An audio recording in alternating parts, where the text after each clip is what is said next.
Right, all that squishy stuff. What's the point, right? Yeah, what's the value proposition?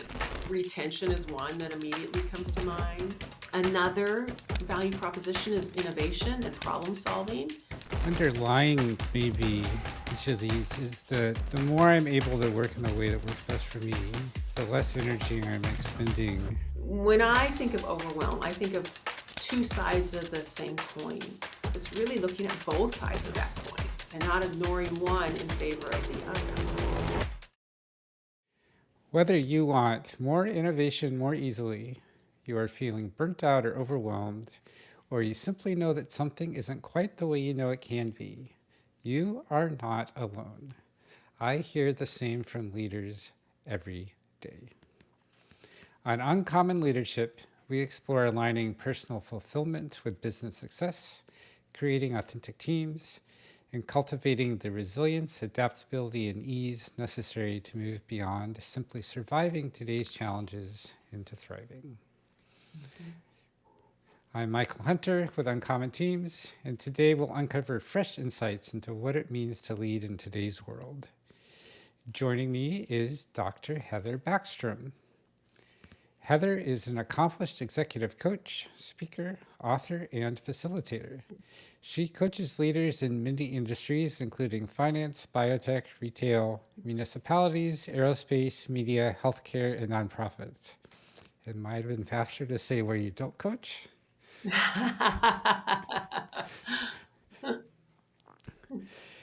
Heather is also the author of the award winning women's leadership book, Collaborative Confidence: How Women Leaders Can Activate Self Awareness, Amplify Their Authentic Talents, and Accelerate Workplace Change. She's a volunteer with the Tournament of Roses Association and often spends New Year's Eve on overnight duty in preparation for the Rose Parade. Welcome, Heather. Thank you. It's great to be here. I appreciate it.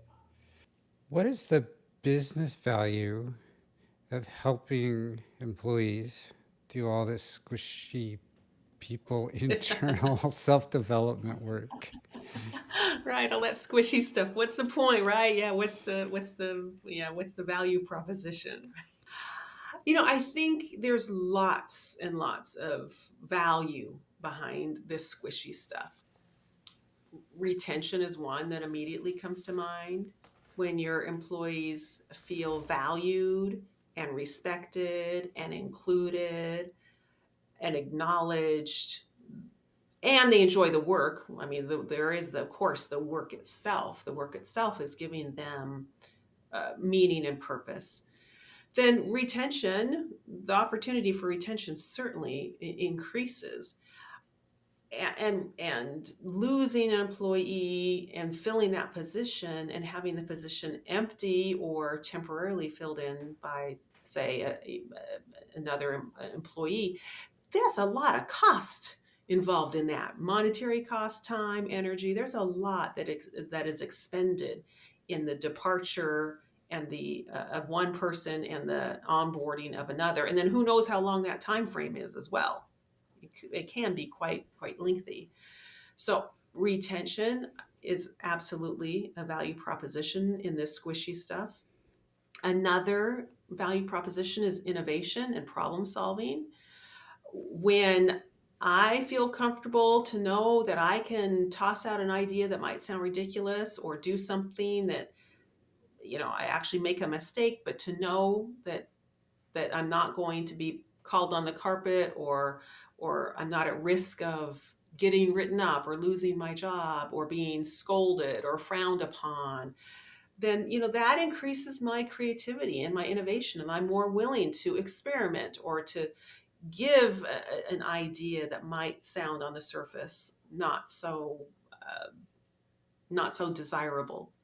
So innovation and problem solving is another value proposition. Another value proposition is it cuts down on all the nasty gossip, that can be pervasive in organizations, right? And gossip can just be like cancerous inside an organization. So if you're treating people well, if the work itself is meaningful to them, if you're treating them as a human and respecting them and acknowledging them, if communication is open and transparent, then that gossip culture, again, I'm not going to go so far as to say it won't exist, but at least we're not feeding the gossip culture in an organization. So that would be another value proposition that I would say. And then a fourth one is the positive gossip, that when the employees out and about with their friends and family, they're talking highly of the organization that they work in. They're talking favorably about their manager, their leader, their colleagues, the cool stuff they're working on, the project they're involved in. So that positive gossip that an employee just naturally talks about when they're out and about in the world is a value proposition as well. Underlying maybe each of these is that the more I'm able to work in the way that works best for me, the less energy I'm expending trying to work in Mm, some other way. And so the more energy I yeah. have to bring to creating that positive environment, to Yes. plug into being creative, to having energy left when I leave work, to Exactly. talk with people about how exciting the work is that I did that day and how wonderful my team is. Yes. Yes. Exactly. Yes. So this is how we can build cultures where people feel safe and empowered. There's still can still be fully safe, fully empowered, bringing our unique talents and everything we do, and still be so overwhelmed with all the change and uncertainty Sure. that Sure. seems to be all over these days. How do you help people Hmm. find their way through that? And yeah, you're so right, Michael. Like overwhelm and uncertainty, it just seems to be pervasive. And no organization, I don't think, any organization, no matter its size or its industry, is immune to the uncertainty and the overwhelm that we're experiencing. I think there's when I think of overwhelm, I think of two sides of the same coin. I think one side is the work itself. The content of the work, the volume of the work, the degree of the work. So what is the work that this person is being asked to do?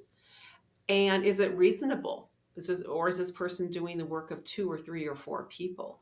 So first part of overwhelm is the job content, itself, which also includes does the employee have the resources that they need to do their job? Do they have the technology? Do they have the funding? Do they have the whatever resources that they need to be able to perform their job? Do they have the infrastructure?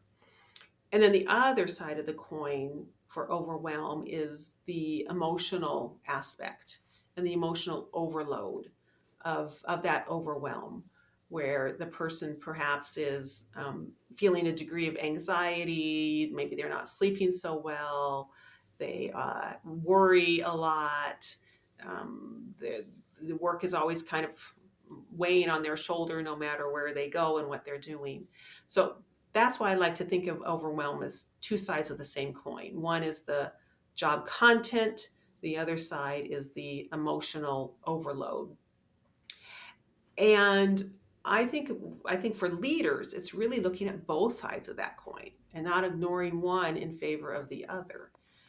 So taking a hard look at, okay, is this person or is even this team, if we look even bigger beyond a person or we look at a team, is, is the workload reasonable for what we're asking a person or a team to do? And if not, then what do we need to do to readjust? Do we need to hire another person? Do we need to bring in a temporary staff person? Do we need to outsource a particular, function or part of the job? Do we need to bring in a consultant? Do we summer intern? You can get pretty creative about how to readdress the job content and the volume of a person's job. Then on the other side of the coin, that emotional side, that's that squishy stuff that we were talking about earlier, right? It's about showing compassion, listening, and like really listening to a person and their overwhelm, and helping them work through that overwhelm. It's about being empathetic. It's about remembering that you've been in their shoes, or maybe you are in their shoes at this very moment. So it's attending to that emotional deficit that the person is experiencing.